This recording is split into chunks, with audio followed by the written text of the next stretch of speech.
today we're going to be putting the 51.2 with the Canon R5C against the 51.8. And this thing is so small, it can literally fit in your pocket.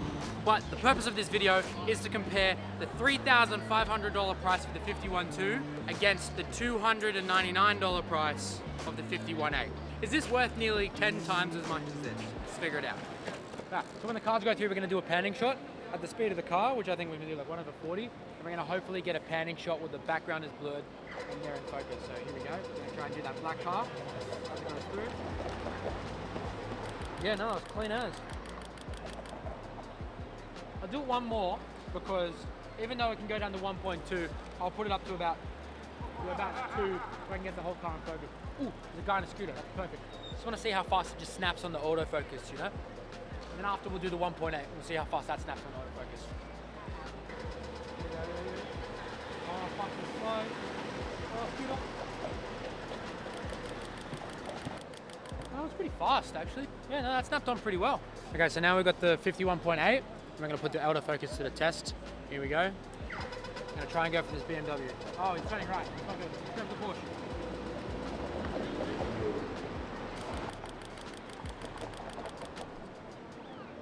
Oh, yeah. Look, I want to try and get a bike, you know, like an Uber Eats delivery driver or somebody on a bike, because that will truly test the autofocus capabilities of these things, because they're really small. And it's dark as well, so by being at F2, not really it's as wide as it can go, but we'll see how far we can push the autofocus. We've got a couple bikes up here now. Look at this guy. It's going really, really slow. It's struggling, it's hunting. It's hunting. Ooh, that hunted really, really badly. It snapped on pretty good when there's no obstruction, but like, the moment that there's kind of something in the way, like just a bit in front, it kind of hunts. Whereas the 1.2 was just like, oh, center of frame, bang. It's still 10 times cheaper. It was so, I'll give you my verdict at the end of the video. So what we're doing is we're doing a sharpness test. And because these lenses can open to 1.8 or 1.2, we're gonna see how sharp they are at their most open aperture. Ready?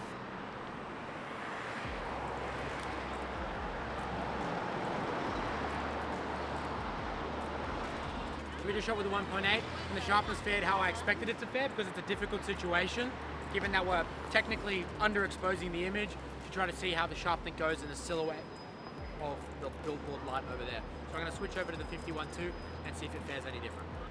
At 1.2. Here we go. We got someone coming through now.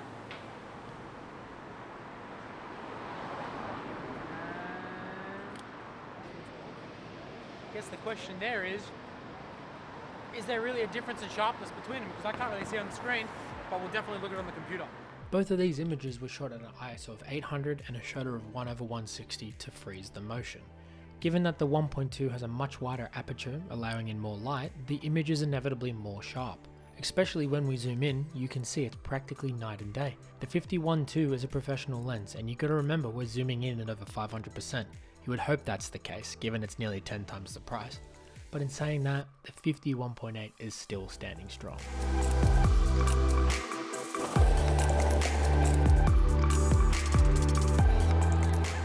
Okay, nobody will tell you this about street photography, but there is a lot of walking. We're gonna do the Bokeh test now between the 51.2 and the 51.8. The 51.2 has 10 aperture blades. So by having 10 aperture blades, it's gonna have a smoother bokeh. Where the 51.8 has 7 aperture blades, which you should see kind of a little bit of a sharp edge around the bokeh. So we're going to test some shots at as open as it possibly can, which is at 1.2, at 1.8, so we can compare what the photo will look like against the 1.8. And because why not, let's have a look at what it looks like at a 2.8. So then we can have an even playing field across the bokeh, across the aperture, across everything for the camera. The settings are all the same.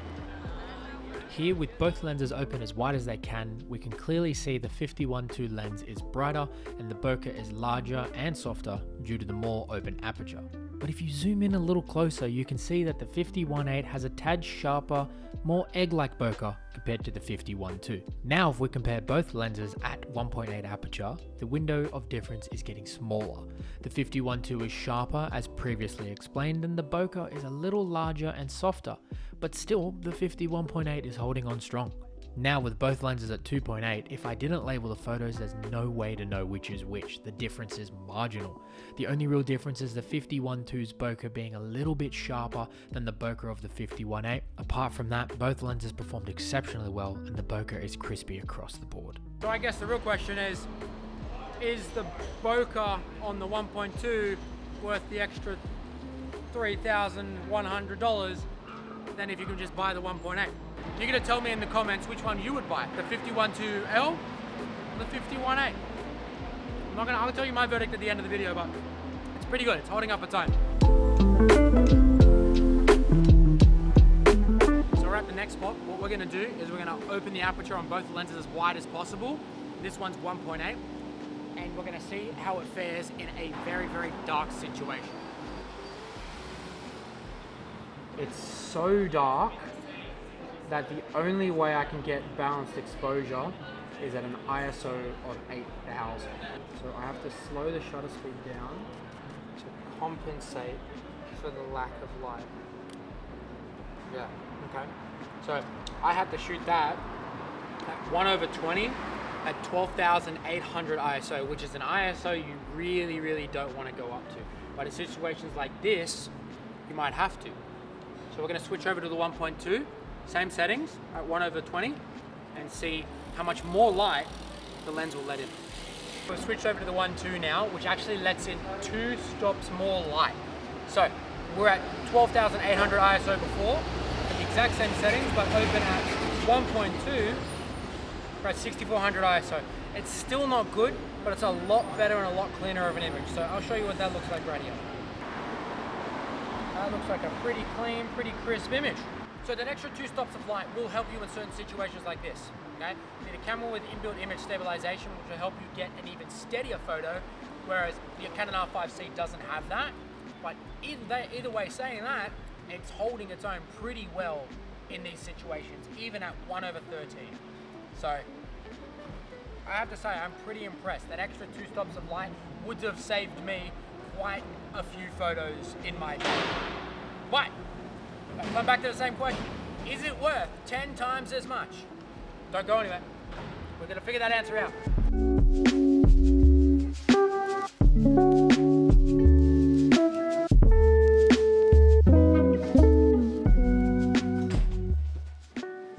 So, to conclude, is the 50-1.2 worth 10 times as much as the 50-1.8? The answer is yes. The 50-1.8 is an amazing lens for its price. However, the 50-1.2, with its better low light performance, incredible sharpness, and good build quality, it's a more professional lens. If price is a factor, the 50-1.8 is a powerful lens for the money, and you can't go wrong with it. If you're not shy of spending the big bucks, then get the 50-1.2. However, the 50-1.2 is heavier at 950 grams versus 160 grams. So you're probably wondering what my pick is. Well, it would have to be the 50-1.8.